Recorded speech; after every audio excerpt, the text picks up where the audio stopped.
It's Thursday, February 1st. I'm Rim. And I'm Scott. And this is Geeknights. Tonight we talk about my experiences with jury duty. Let's do this. Now, being a geek, there is something that you just assume that I would own. A Leatherman. Well, I do own one, but actually I own a Gerber, not a Leatherman. I need to get a Leatherman. The thing is, it's too much money. Yeah, they're not really so much money. Well, I mean, the thing is, it's like, yeah, you really need one. But then you look at it, and it's like $70. And you go, man, you can get an okay one for $40. I don't like those ones. I've looked, and the minimum one is $70. Anyway. But also, more important than that even, is the simple, subtle mag light. You see, a mag light is a very interesting device in that not only is it probably the best flashlight the best non-LED flashlight that you can easily obtain just about anywhere, it is also perhaps the most practical bludgeon available in stores. I mean, granted, it's nothing compared to that special flashlight in Cryptonomicon now that I'm finally reading it. Good God. No, well, I want a galvanic Lucifer more than anything. Yeah. Well, the thing is, you got the 4D version there? Yep, I got the 4D Maglite. The 8D Maglite is far superior. Well, the thing is, I don't need the 8D Maglite. Oh, no, you do. The same way you need the 4 gigahertz processor and the 8 gigs of RAM. I could have gotten the 2D. But the 2D doesn't last as long, and it's not as effective a bludgeon. The 4D is an excellent bludgeon, lasts for freaking ever with the 4D batteries in it, and it's super bright.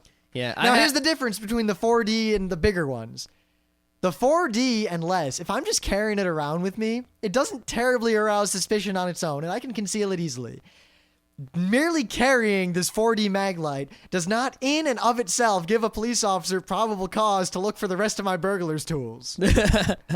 Now, if I'm carrying the 8D Maglite, I'm definitely up to no good. Burglars do not use the 8D Maglite. Burglars use what I have. Well, not exactly what I have. I have the single AAA Maglite. It is so small.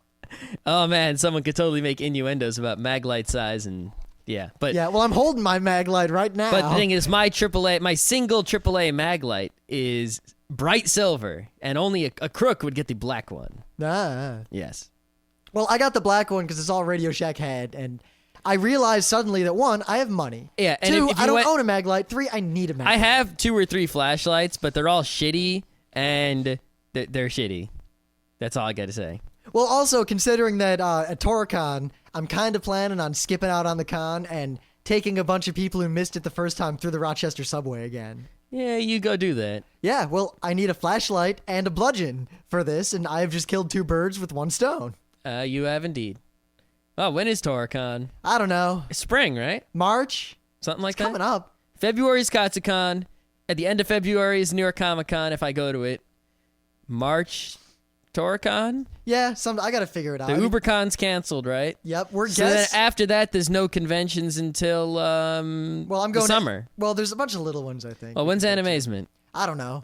Otakon? May sometime. What else? Otakon, Katsucon.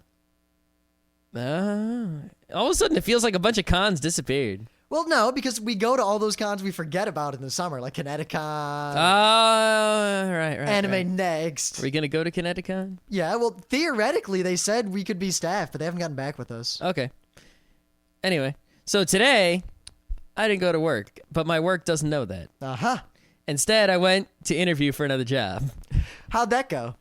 It went pretty well. Really? Yep. And I don't know, I might take the job, I might not. Who knows? We'll see. Well, Scott doing this, because my job's doing okay. I mean, the money isn't as much as I'd like, and the job's really kind of easy and not particularly challenging. I mean, someone without my degree could do this job. And I was thinking, I should just get more money and work somewhere else. And it looks like Scott just, with 0 effort, was offered a lot more money. Yep. I could probably also get offered a lot more money with 0. We could probably 1.5x our income with almost no effort. Yeah. Well, I will have to work more hours, I guess. Oh, you mean you'll actually have to work? Yeah. And I'll still lose time on the train, but I won't really lose time on the train because I'll get work done on the train like I did before. Yeah, I do wish I wasn't living a bad life when I was commuting before. It'll be the same now, so it's... Yeah, well, I mean, riding the train as opposed to the car. 1, if you're tired, you can sleep. Yep. 2, you can do things other than listen to podcasts. Yep. I usually listen to podcasts while doing something else on the train. Depends on what I'm doing. Yeah, it does. You know what? If I had a commute on a train, I'd probably have a laptop, and I'd probably get a lot more Geeknights work done. Yeah, I might definitely... I'd make a promo CD like every week. I'd need like a web server on the laptop there and stuff, or who knows. I definitely use the Bluetooth dial-up networking of my phone now. Anyway. Yep. Of course, I still have some other job prospects, and as soon as I tie them all up, I'll make a decision. Yeah, I'm kind of waiting It's for almost certain that there's going to be some sort of a change. At the bare minimum, getting paid more money to do what I'm doing already. I'm just kind of waiting for the 1-year anniversary of me being hired at my current job, because I assume there'll be some sort of performance appraisal, even though in all the jobs I've had, I've only ever once had any sort of formal or even informal performance appraisal. You know what? When I was a summer camp counselor, that was when I had the most formal performance appraisals ever. Really? They actually had like graded you on different things like enthusiasm and attentiveness and all sorts of shit. See, they did that at RIT. Meanwhile, once. at the job I'm working at now, that I might not be working at too much longer, it basically, when I was 1 year into it, they were just like, yeah, you're doing a great job. Here's more money. Well, they did that to me at RIT once, and they gave me all these grades on how good I was and how smartly dressed I was and whatever. And then they bought me a lunch, and then I quit that day. I have a lot more experience quitting jobs than getting jobs. Yeah, you know what? I've never quit a job. Really? Well, yeah, you've really only worked for this one company since you got out of school. Well, I've worked for a lot of things. I was kind of fired once. From what? Remember when I worked at that? Well, I worked freshman year of RIT. I worked at Crossroads, right? Yeah. And then sophomore year, right away, I got a job working in like the student services office of the art school. Yeah, you had that job for a while, kind of like how I had that IT job. Right. I worked in that office and it was cool. Then as soon as the summer came around, I kept that job, but instead I was working in like 2 different student services offices for the 2 halves of the art school. But then in the summer, I just got stuck in one half and not the other. And then someone who had that job previously decided to come back in the summer. So they're just like, yeah, all right, we'll let that person work instead of you. We like them better. So I'm Wow. like, but then it wasn't really sort of a firing, because it was like, yeah, there's someone else downstairs in another office and you could work for them. And I worked for them the rest of the time I was at RIT, except for when I was on co-op. Wow, I mean, I worked at the Ritz, and then I quit because Yep. I was just not working. And you worked at DeBella's and then you quit. Yep, I worked at that factory one day. This is going to be the first time I've ever gone and been like, I've left jobs, but it's never been like I'm leaving prematurely. Anyway, so we don't go too long tonight, since we seem to be going long fairly often on the show lately. Yeah, the Libsyn thing is never filled up, even though we seem to go long every time. We've got about 100 megabyte buffer at any given moment now. That sounds good. That's all right. Because I remember doing calculations, and it always came out to where we were going to be way in the hole or living on the edge. But if we're not, that's cool. What calculations were you doing? When? Megabytes per episode, total megabytes. And what were you using to calculate megabytes per episode? How many megabytes do you think the average episode of Geeknights is now? 40, 50, 60? 45, 50 at the absolute most. All right. They're not that big. So what is the... Anyway, whatever. yeah. It doesn't matter. In the news, a Roman treasure has been discovered, and I am all a Twitter about this. A Roman treasure, you say? Yeah, they Is it found... from Pirate Universe? Not at all. Damn. Anyway, apparently they've discovered a bunch of the various artifacts from Maxentius, who you may remember from the Battle of the Milvian Bridge, which is where Christianity and paganism had their essential final stand. Wait, but they won. They're... No, Maxentius lost. No, Horribly. I'm saying Christianity's still here. Yeah, because it was this last stand between the two. One of them was going to fall. Oh. It's more complicated than that, but essentially Maxentius was the emperor, and Constantine wanted to be the emperor, and Constantine wasn't a Christian, but he liked Christianity for various reasons. So he eventually won the battle due to Maxentius foolishly putting his troops in front of a bridge and then trying to retreat over the bridge, and then just basically being slaughtered while he was trying to retreat over the bridge. Those bridges, whenever there's a war game or some sort of tactical game, bridges are so important. Advance Wars, bridges so important. You know, it's just How could you be so dumb? Yeah, but anyway, they found a bunch of cool Roman bits, and I think this is really neat, and I really don't have anything more to say about it. If you want to learn more about Rome, you should listen to the best podcast ever made, 12 Byzantine Emperors. You mean not Geeknights? No, we're number 2. Okay. So, this is old news, very old news, but it seems a lot of people don't know it because, well, it was on it was in the Guardian Unlimited on January 16th. Oh, 2003. Okay, so it is very old news, but it was just on Dig recently because apparently people never heard it. Well, never mind the fact that we have talked about this at least 3 times on Geeknights. Have we really? Yes. I don't remember that. We never used a main bit for it, but we have talked about this more than once. Okay, because I don't remember us ever talking about it. I want to talk about bananas. Bananas are going to be extinct, probably.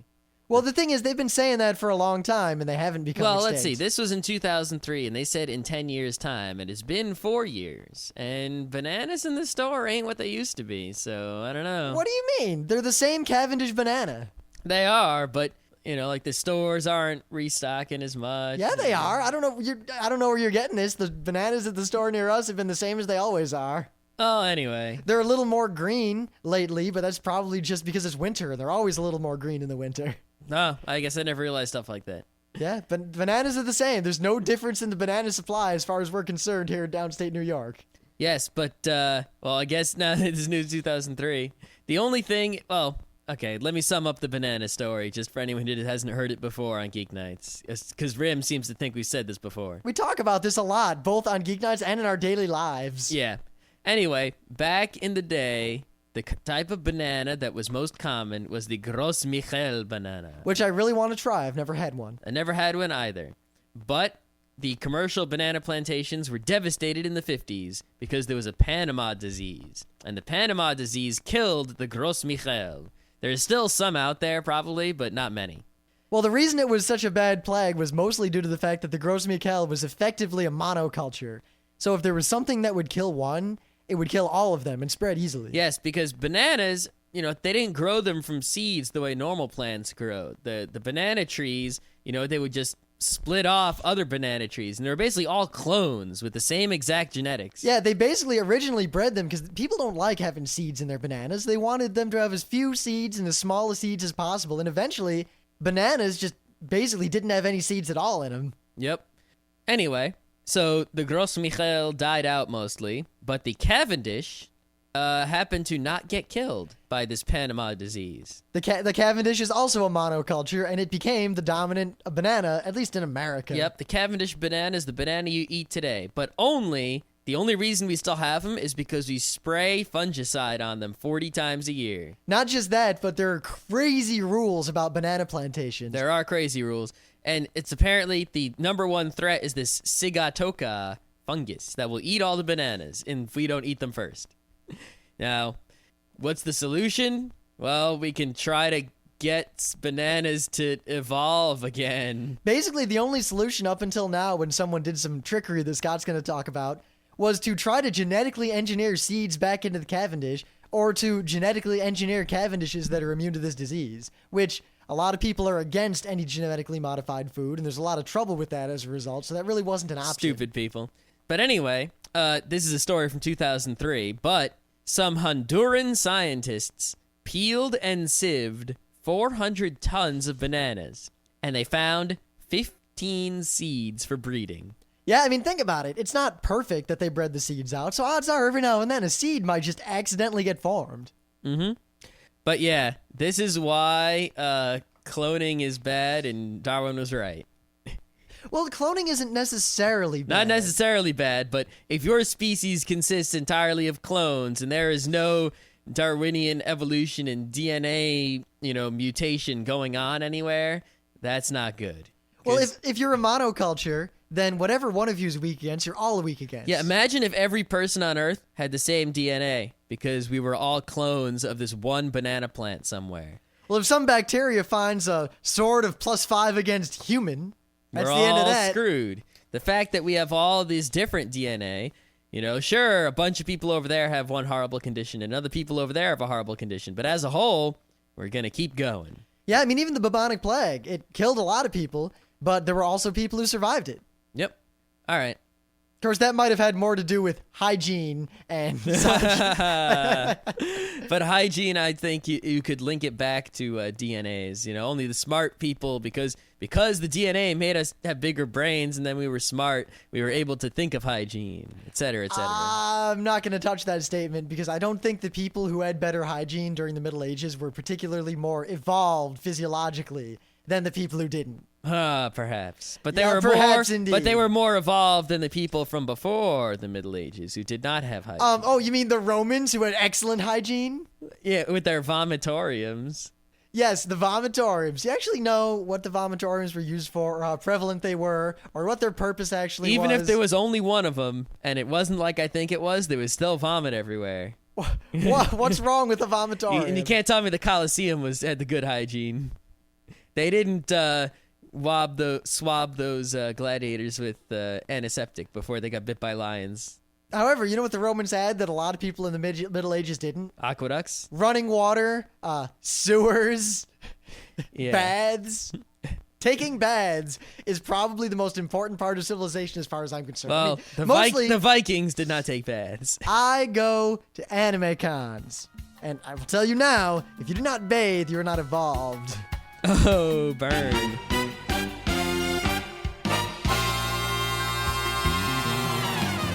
Things of the day.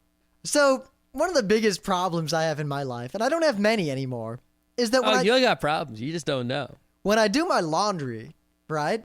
I gotta, keep track of what time I put it in, and I gotta go take my laundry out at the right time, and I have to plan around when I'm doing laundry, especially if I have to go to a laundromat. Yeah, I think the biggest problem we have is that we have a washer but not a dryer. So you have to wash a whole bunch of clothes, carry them to a laundromat, dry them all, then Which bring is them back. absolutely fine, because I really don't want to put my clothes in those industrial washers. Me either, but I do wish I could just put them in my own dryer in my own house. Well, we could have a dryer, but you don't seem to think we can fit one in there. I don't think we can fit one in We there. can. It'll be a tight fit, but it'll fit. I don't think we can fit one. Anyway. Well, the thing is, there's some interesting good news and some interesting, really kind of stupid news all rolled into one here. What? Apparently, there's a school, not going to go into any details because no one cares where this happened or what school or what companies or anything. But for the school at this university, they set up a system where when your laundry is dry, you can set it up so that the dryer will email you telling you that your laundry is ready. Oh, that is awesome. That's really awesome. +1. I want that in every washer or dryer ever. Here's the problem. I'm going to quote from Should the article. IM you, though, or text message? Because email, you might not be checking it. No, because you could have it email a computer that does something. You could, but you see my point. I want any... Or at least you should have the option to also do IMs, text messages, etc. I just want any sort of electronic notification. But Yep. here's the problem. Quote, the school paid for the $13,000 annual software fee, ... by raising the load of laundry about 50 cents, the cost of a load of laundry. See, apparently there's this company called Laundry View Monitoring Service, and they provide this to colleges, and it's a total scam. They set up a system where the laundry machine will email you, which, God. That's such a trivial system. If you paid me, you could pay me almost nothing. I could set that up. Yeah, I could and you just know what? make it happen. Even here's the better part. This doesn't require any ongoing maintenance. You set it up, it's done forever. Yet they charge $13,000 a year, and stupid universities like, you know what, I will call them out. The University of Iowa will pay this. Oh, well, for- Iowa, they're all dumb over there. They'll pay this Hello, Iowa. for a service that is effectively something I could write with a bash script and a serial port and a breadboard in about a day. Yeah, I could make this and set the whole thing up, and you would only have to pay me once. I would use all open source software. It'd be amazing and perfect. I would need one server. That would be like $300. There seems to be more and more this problem of colleges will purchase absolutely stupid services for their students. Well, no, it seems to be a problem all around of all sorts of businesses, whether they be academic service providers or otherwise. You know, buying things that are ludicrously expensive or overpriced because they don't know any better. You know, I mean, you could do pretty powerful things with technology nowadays. You know, very simple technology. I could take something really cheap and really simple and do something amazing with it. And if I sell you just that one feature, you'll be amazed, so amazed you're willing to pay a pile of money for it, even though you don't realize it's not that amazing a feat. You know, and there's a lot of scamming going on. Well, universities in particular, one, have a captive audience, and they have money to burn. That's or true. when they don't have money to burn per se, but they have money that's always available to, help out the students. And these systems will set up something where you take a cut and we'll take a cut, kind of like speed trap cameras. Yep. I remember RIT fell into that with one of those students can download music for free services. We just have to raise tuition a little bit. Yeah, I'm sure that every time students go to Iowa to see if they want to become student, enroll there, that the school's going to be like, hey, we're so cool, our washing machines email you when they're done. Yeah, and then, when the students ask, oh, how do they do that? And the answer is, we pay $13,000 a year for what's probably a Windows 95 box and some serial ports. Yeah, so Okay. that's all I got. So, for anyone who did not know, the car from the first Ghostbusters movie, the Ecto-1, that car is a 1959 Cadillac. I did not know that. Me either. But now I do.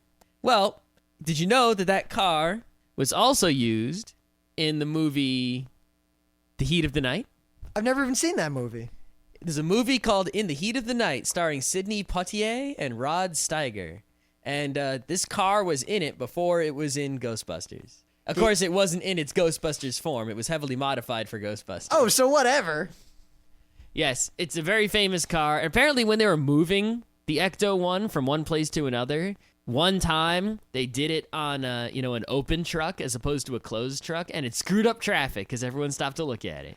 I can see that. I would stop to look at it. Yep. I'd stop and take a picture. And then, of course, steal it. It seems to be in perfect working order, and it draws lots of crowds whenever it's available at auto shows, and that makes perfect sense. I should buy it. You can.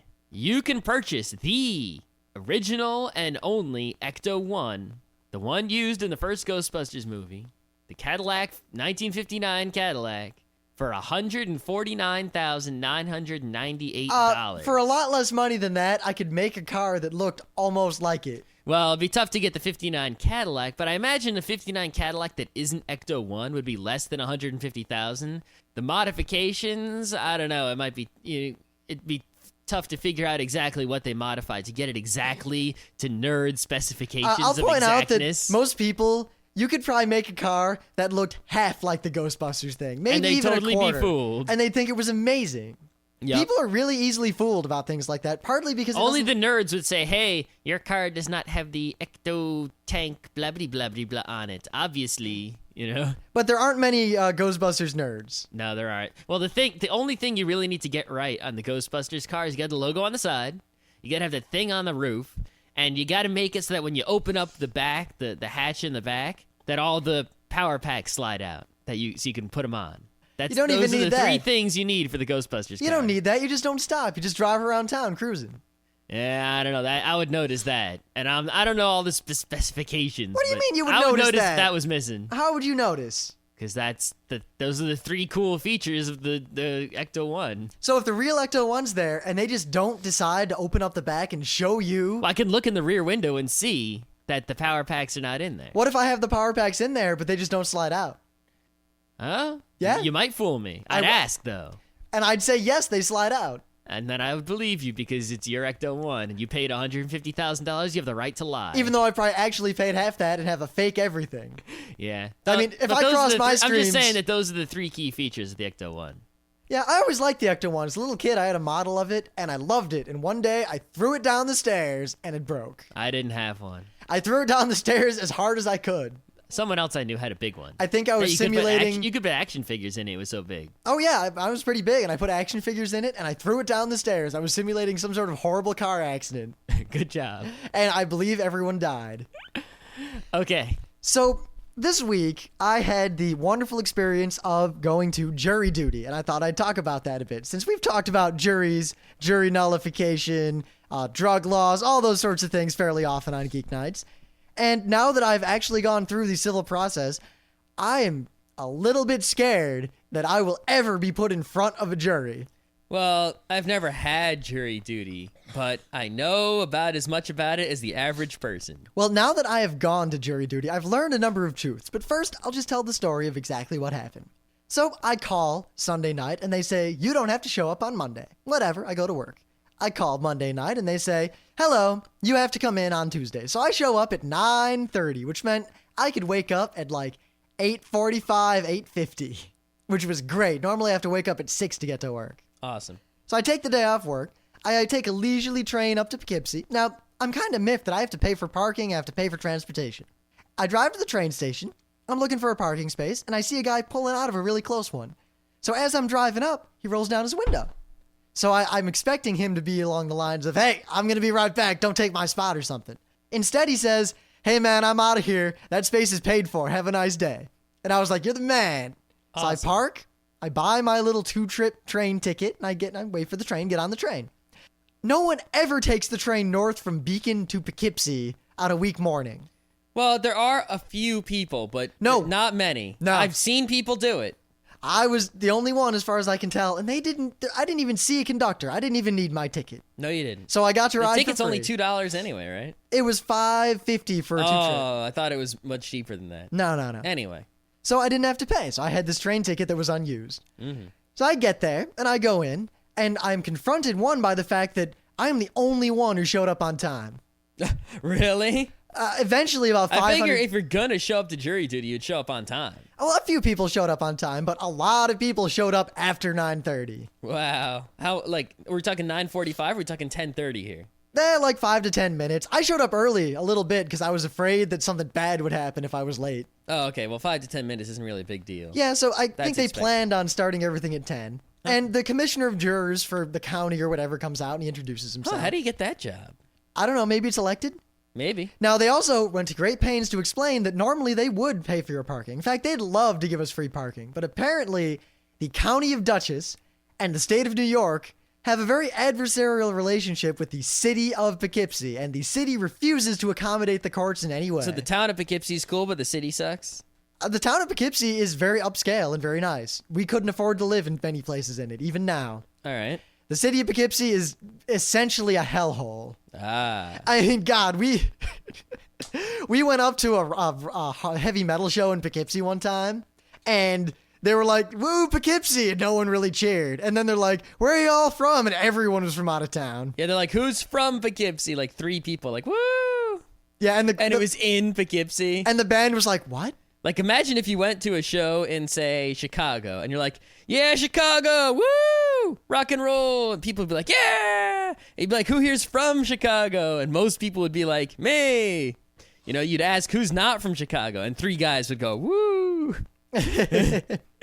It was totally backwards in Poughkeepsie. Yeah, plus there's all those sculptures on Main Street. Yeah. Yeah, Poughkeepsie's not the most happening city at all. No, it's definitely, it used to be happening half a century ago, and now not so much. But I go in, and I have to fill out this little form that basically says, I assert that I'm not a felon, that blah, blah, blah. Oh, felons can't be on juries? No, that I'm a U.S. Ah. unless you have the thing that waives your civil disability. Like, you know, say, if the consequences of being a felon weren't so much, I might be inclined to commit felony to avoid jury duty. not really, because I learned something really important, and I'll say that in a minute. I'll go through right. the whole story, because the thing I learned really frightens me. But all right, so we sit down. There's about 500 people, and this woman walks up, and she's like the assistant. She's the deputy commissioner of jurors, and she explains what's going on. She thanks us all for coming. She makes a nice joke about how, you know, even though you didn't really have a choice. Wait a second. There's a deputy commissioner of jurors? I will say this. The 2 people running the show, the deputy and the real guy, they look like they have to run all this on a shoestring budget. And despite that, they were very cheery and very cool. Well, I mean, yeah, but their job every day is to deal with a whole bunch of jury people? There's a lot of crime. Oh, okay. I was like, there's 2 people to do that job? How do I get the deputy job? It's Yeah. like- So then they explain that there's Judge Hayes is going to have a trial. And Judge Hayes, this trial could last 2 weeks, if not more. It's going to be a big deal. what happened to the right to a speedy trial? So, well, see, the right to a speedy trial is often interpreted, from what I've heard, as a right to begin your trial within a reasonable span of time. Anyway, so, and then she basically says this trial could last up to 2 weeks, maybe more. probably last about 2 weeks. Is there anyone who doesn't think they could commit to a 2-week trial? And almost everyone raises their hand.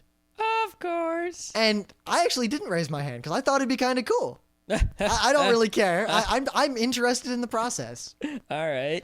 But then we break up into groups, and I look at my calendar and I realize that even though my work could not technically penalize me for going to jury duty, I am at least going to fill out the form stating all the possible problems that might be caused by me going to jury duty. That way, I could at least say that I put forth my due diligence. Mm-hmm. So I signed this little form that says, is there any conceivable reason you couldn't serve on a jury this long? And I basically just said, here's what my job is. I just said my job description, and that's it. Mm-hmm. And I expected them to say, that's not an excuse. Get back in there. And she looks at me, and she says, all right, your job's obviously important. You can go home. And I said, what? She said, yeah, there's no reason we'd have you serve on a jury because my job is important enough to where it's not worth taking me away from it for a jury. All right, Rim, if you didn't go to work for, say, a month, right, but you kept your job. Let's say you took a month's vacation, right? Would anything bad happen? Bad things would happen. I mean, projects wouldn't fail. The company would go on as it did before. I think a lot of projects would happen a lot slower and there'd be a lot of problems just because yeah, but I mean on a larger scale. In the grand scheme of the world, me not going to work. Like, people wouldn't die. No, because I'm not support for all that hospital stuff. Yeah, all right. So.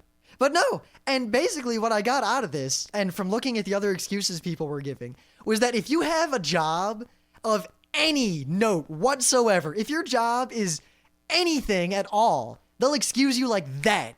Wow. And it seems like the only people who they would even allow to serve on a jury are the people who want to be there. And the only people who really, really want to be there are the people who don't have anything better to be doing. Who wants to be there? I mean, I guess if you have no job or... Well, actually, all the people if you work at McDonald's... All the people who were in the room with me doing the fill out the form that says why you might not be able to commit to this trial, they were all basically mumbling or saying to themselves or saying to each other the same thing. I want to do it. I want to be here. This is important, but I just have too much to do in my life. I don't have time for this. And it seems like if your excuse is I have a job, that's enough. Yeah, actually, I kind of feel the same way. It's like surfing on a jury might be interesting and entertaining and fun, and it'd be pretty cool. Go see some court, decide someone's fate, all, good stuff. Yeah, in fact, the trials I was up for... If it takes 2 weeks, I don't have time for that. That'd like mess up my whole business. Especially since by law, jury duty is totally a sucker's bet. Aside from being a juror and all the goodness of that, they'll pay you $40 a day. Only if your employer doesn't pay you that $40. And your employer, while they can't fire you for going to jury duty, is not obligated to accommodate you in any way, pay you, or anything. Other than the first $40 of your salary. If you make less... So if I was at a 2-week jury, assuming I didn't get paid for those 2 weeks, I would basically lose half of my month's salary. I only get paid twice a month, so I'd lose a whole paycheck. And you'd get $40 a day from the state. And you know what? That'd be disastrous. After the first 3 days, your employer doesn't even have to pay you that $40 anymore. Even worse, when I got the summons. Now, this is something that really pisses me off. One, the summons... obviously wanted to be a Netflix kind of envelope, but they didn't want to violate any copyright or patents. So they made this ghetto thing that didn't work at all. Oh. 2, they don't give you free return postage. You have to buy a stamp and stick it on the summons. You know what? Wait a second. That makes me think of something. It really shouldn't be illegal for the government to infringe on intellectual properties. And, it's like the government wants to make a Netflix envelope. Why shouldn't they? Well, actually, Scott, the basis of modern American industry comes from the fact that our government pointedly ignored copyright law in order to steal anything of note from the Industrial Revolution from Europe. Yeah. Our country has a fine history of pirating for the greater good of ourselves. It's like, if some guy, invents, let's say a pharmaceutical company invents an amazing drug, right? They have a right to sell it and keep other companies from making it and all that.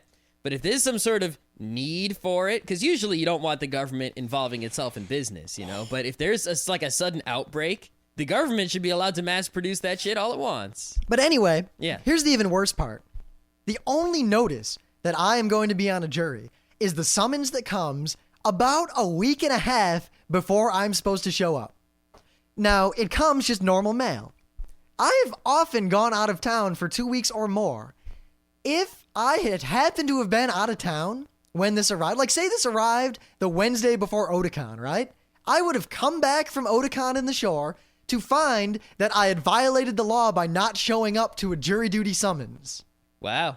So if you go on vacation, jury duty... I'm sure that if you were on vacation, that, you know, when they came to get you, you would say, I didn't get the mail. What do you mean? They don't come to get you. They just basically do bad things to you. And basically they warn you if you don't show up, your credit rating could suffer. There'll be a warrant possibly. I'm sure that when you get back, you say, I got this. I just got it in the mail today. I was on vacation. Here's proof I was on vacation the whole time. I'm sure that they would let you off the hook. I mean, you're not obligated to get your mail every day. What if you just don't get your mail for a while? What if you don't have any proof that you were on vacation? What if you were just at your mom's house and she wasn't there? You were just bumming there for a month. I have no idea.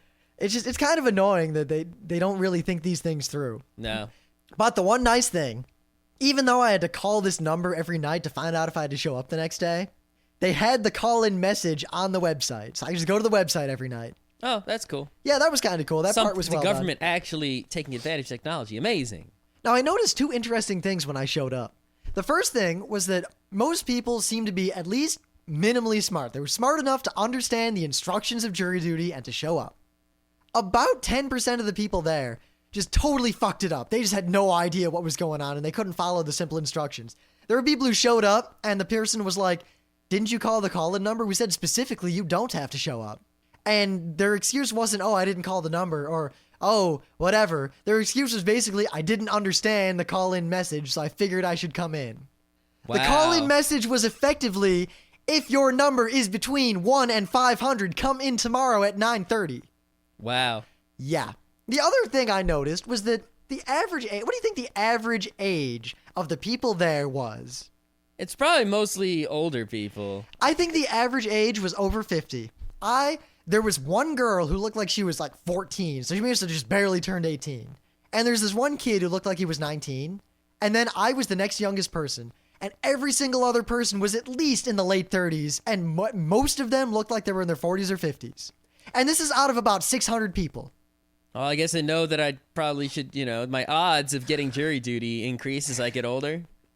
Well, also, it seems interesting that the most jurors are old. I mean, it's just that this area has a lot of old people. A lot of people, though, had to drive an hour or more to get to this court. Oh, wow. We only had to drive like 20 minutes to get to the court. Well, remember, it's a county court and a state court. And in fact, one of the cases that I almost was on selection for was for a state Supreme Court case that could have gone on forever. Yeah, the thing is, in New York State, it's weird because the Supreme Court of New York State is the lowest state court.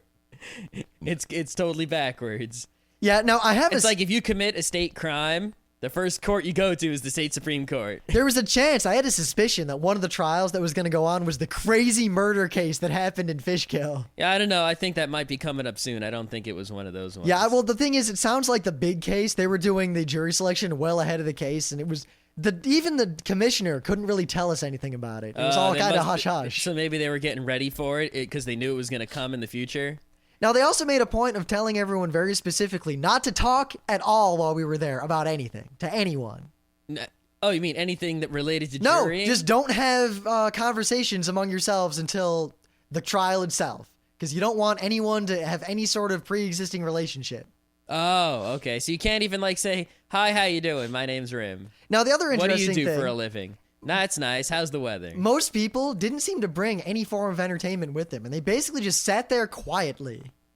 Whoa. It seems like they didn't have anything like magazines there or anything? Well, here's what I saw. It seems like there was newspaper? The older a person was, the less likely it was that they had anything with them at all.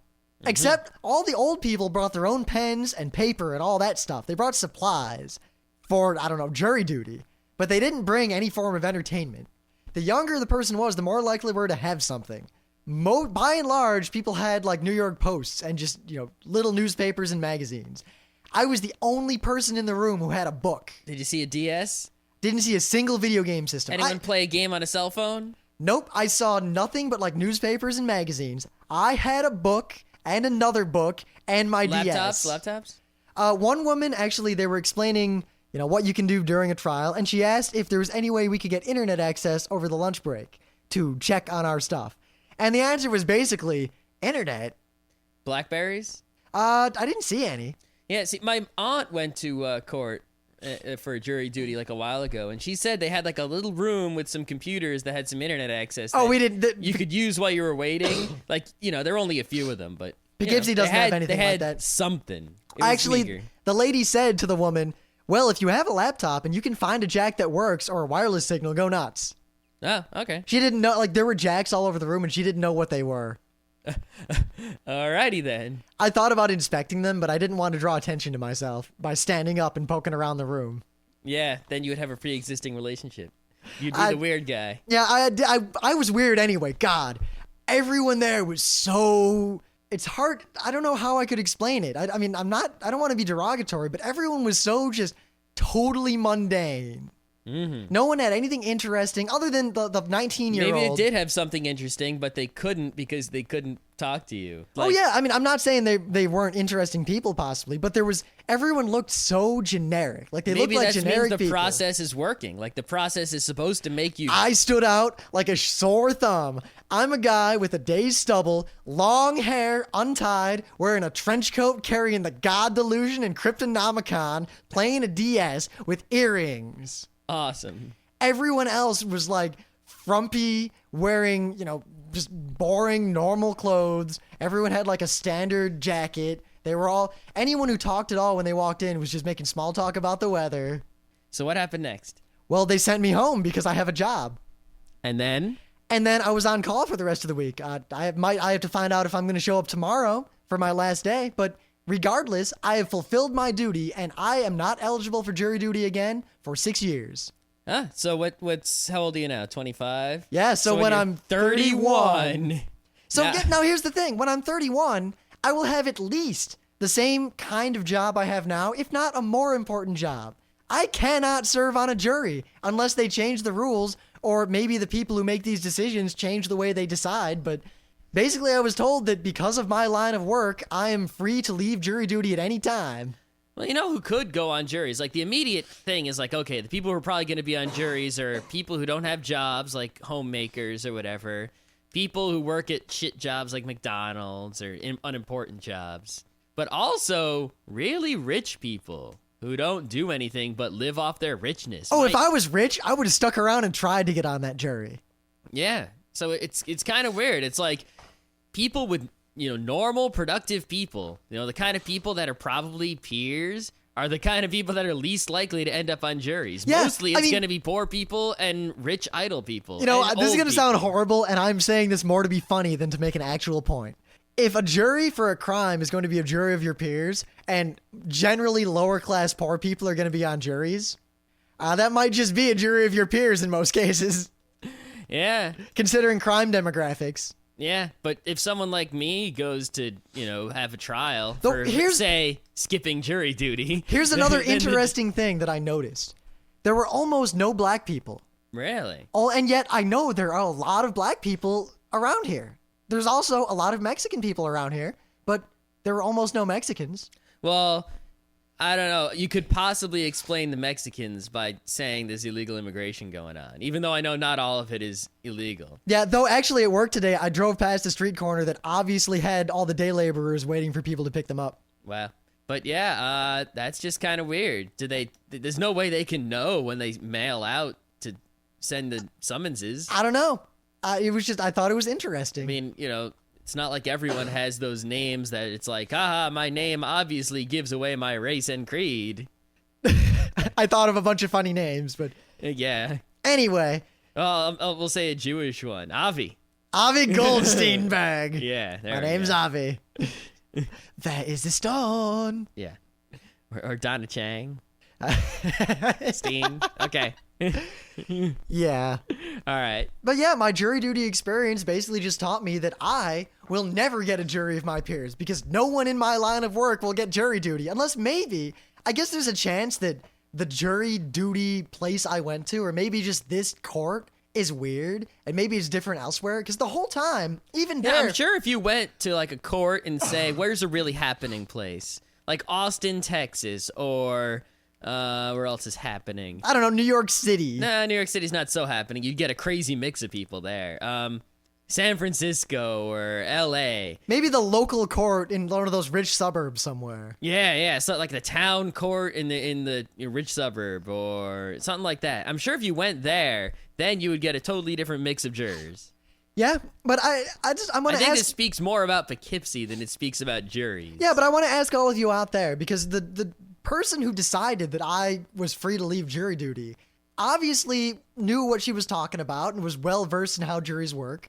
This is the deputy, yes. whatever? Yeah, okay. And I wonder if that criteria is the same everywhere. If basically anyone with an IT job, because I didn't try to get out of it. I didn't write some fancy, like, oh, well, I maintain critical systems in a hospital, blah, blah, blah. I basically just said I'm a cable monkey and a supervisor at an IT company. Yeah. And then they said, oh, well, you can't serve on a jury. Go home. Huh? And it had nothing to do with the trial. This wasn't even for the trial. This was pre-screening solely to determine if people had valid reasons to not be on jury duty, period. Not to not be on this case. Yeah, this was before they started asking questions like, have you heard the news? When's the last time you read a newspaper? Which newspaper? Etc. No, it wasn't. You didn't even get to the jury nullifications or that man is likely to judge based solely on evidence. Yeah. And not on lawyer rhetoric. Oh, well, I guess the moral is now I'm not eligible to be on jury duty unless I lie about my job. Huh? Yeah. I don't know what I'm going to do. I probably won't get jury duty. Who knows? Watch one will show up tomorrow. It'll be crazy. That'd be great. Yeah. Well, I know where the court is. It's right next to the train station. Yeah. The thing is, if I went to jury duty... Oh, here's the other funny thing. Mm-hmm. So I took the train up, right? Yep. So I'm already... They keep talking about parking. Like, they talked about the parking situation for a while. And people were grumbling a little bit on blah, blah, blah, parking, blah, blah, blah. I went to leave after she said, all right, you're not going to be on any of these trials. And she says, it's quicker to the parking lot out that way. And I said, oh, I took the train. And she says, like, she stopped for a second and says, what? I was like, I took the train. She's like, where'd you take the train from? I was like, I live down in Beacon. She's like, so you took the train up here instead of driving? And I was like, yeah, it was faster. And it was cheaper than paying to park. And she was like, huh. And then I left. Like, people don't even think that there's a train to take around here. Because that train is primarily a commuter train to bring people to New York City. People don't realize that, that's its purpose, basically. They don't realize that it has a secondary purposes. It's because they're not hackers. Hackers are the only people who think to use things for purposes other than their main intended purpose. Only a hacker would say, aha, I see that train. I could use that train to do this in addition to what it is mainly supposed to do. And normal people would never think to do that, ever. I can't wait to try someday to use that special flag stop that's basically just a wooden platform in the middle of the woods. You really want to go there, don't you? I really want to try that. I mean, I could drive there. I know how to get to that platform on foot. I want to see how it works to go to the conductor and say, I want to get off at Breakneck Ridge. Get off at Breakneck Ridge. You know what happens? I want to see, too. You break your neck. Because the thing is, these trains, some of them are driven really well and some of them aren't. And there's only one platform, and it's about as wide as one train door. Mm-hmm.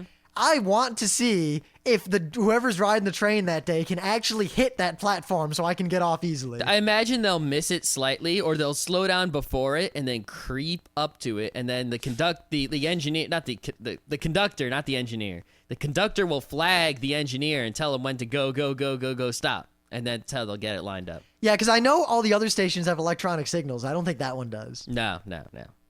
But yeah, I didn't get to actually go through jury selection. I didn't get to see if anyone noticed that I had the God delusion on me. I was really hoping for some sort of interesting experience, and it was just really... You got a day off work and what, $40? No. Though I don't know what my employer's policy is. Either I burned a vacation day and I got an extra $40 on top of that, or I got $40, or my employer just paid it. I really don't know. And I didn't see a written policy document. I didn't ask anyone. So yeah, tell us your jury duty experiences. Yeah, jury duty stories are often filled with humor. And I know we have lawyers listening, so they probably have jury stories also. Yeah, in fact, if you got a good jury selection story, that'd be great. Yeah, also, like, if you're a lawyer, can you get on a jury? That's kind of weird. Actually, they told us kind of specifically that if you're a lawyer in the area, you're pretty much excused automatically. Yeah, but what if you're a lawyer not from the area? Like, what if I was a lawyer and now I'm not? Or Maybe I'm a big-time national lawyer. Well, one of the facts I read, I read all the stuff before I went in the handbooks, basically said that if you have a lot of knowledge of the legal system, you are generally discouraged from being on juries. No, because you're going to mess it up? I don't know. I don't You'll really make care. a decision that's too correct? I went into this with an open mind. You'll and have a good understanding of what reasonable doubt is instead of a vague understanding? I basically came out learning that it is so trivial to get out of jury duty, like you just blink and you're not on a jury. So, I mean, even if that didn't work, you could have just gone Hitler, Hitler, Hitler, Hitler. or well, that might, I mean, if you do it obviously and stupidly like that, the judge would probably just say, all right, asshole. Contempt. Yeah, you're not on the jury. Now you're contempted. Punned. No, I can see, if, especially with some stupid chintzy trial, I'd be like, you're on this jury. That'd be great. But no, you got to be more subtle. You just stand up and say, at the end, they always ask you some sort of question, I hear tell, like, can you think of any reason why you could not serve on this jury and give an objective blah, blah, blah. And at that point, regardless of your feelings, you just say, I feel the need to inform the court that I am aware of the idea of jury nullification, and I feel that I could not separate my logical decision from my knowledge of this, and therefore I want to make it known to the court so that you can decide accordingly if you want me to be on this jury, knowing full well my personal feelings. Blah, blah, blah, blah, blah. And basically keep talking until the lawyers laugh and say, get the hell out of here. I don't know if that would work. Probably. I would bet money that it would work. It might. It might. Of course, if they don't ask that question, I don't think you should stand up and say, well... I think if I ever went in for anything, I would just answer everything honestly and let them do whatever they want. Because, what's the worst possible thing? OJ. You give me, OJ. Oh! So I'm sitting there, right? And someone dropped a pair of leather gloves by the front. Like at the my door. God. So the commissioner comes out, the guy, and he picks him up, and he looks around, and I see him, because I'm just kind of looking around the room, and he smirks for a second, and then the smirk goes away. Then he goes back to his desk, he putzes around for a while, like he's planning it out. Then he walks up to the front of the room and says, did anyone lose a pair of leather gloves? And without a beat, he says, don't worry, we're not going to make you try them on. And I lolled. I just lost it. It sounds to me like the commissioner of jurors in Poughkeepsie, New York, and the deputy commissioner of jurors are the awesome, and they make their crap-ass jobs entertaining in some way. He was a jolly, funny, chubby, cool guy. I kind of want that job, but I don't think I should take it away from him. I should be the fun, jolly commissioner of jurors somewhere else. I don't think where the commissioner of jurors is an asshole. I get the impression that we make more money doing what we do now than we would ever make in any sort of local governmental role. But wouldn't that be fun, being the commissioner of jurors? You see all those people every day, and yeah. It might be. See, it's always the question. Maybe you could do that fun thing, like commissioner of jurors for a day. There might be like mayor for a day. I could see legal problems with that. I wonder what other interesting civic jobs there are that you don't even realize they exist. Like, I didn't even know till just now. Like, I knew it, but I didn't consciously know there's a guy whose job it is to deal with juries every day. That's his only job. And now I understand. Oh, there's a guy. Is there a guy who does something else crazy I don't know about? Maybe. Well, I can guarantee. At any rate, we'll find out if I have to go to jury duty tomorrow. I'll bet no, but you never know. I gotta call in the number again and make sure. Yep. And unless something crazy happens, I think that's it. Are we gonna go to work tomorrow? We'll see. But in any case, tell us your funny jury stories. See, this is when I wish we had a live kind of ISDN line and a live radio show. People call in, tell us funny jury duty stories. We could basically just do Penn Jillette's show, only with us. That sucks. We could do it once a week. That would be funny, I think. Yeah. I'm just looking forward to the shows we're going to do next week. Yeah, we got some good shows lined up, as always. And of course, KatsuCon is coming up. I didn't mention it much yesterday. Right. We'll talk about it next week, but look it up, KatsuCon.com. It's a great convention, an anime con with some good gaming at it in Washington, D.C. We're going to rock the house at it. Oh, are we going to rock the house? We're not going to rock the house. We're going to rock the hotel. The whole thing. Us two, we're going to rock the whole thing back and forth. Also, I just confirmed my staff position again at Animazement, which I think is in May in North Carolina. If you're going to be there, I'll at least be there. Maybe Scott will be there. We're thinking about that. Yeah, if I go, what's my position there? I don't know. We'll see. We could talk because they need smart, intelligent people. And two, if nothing else, we could do all the stuff we're already going to do at KatsuCon. All right. All right.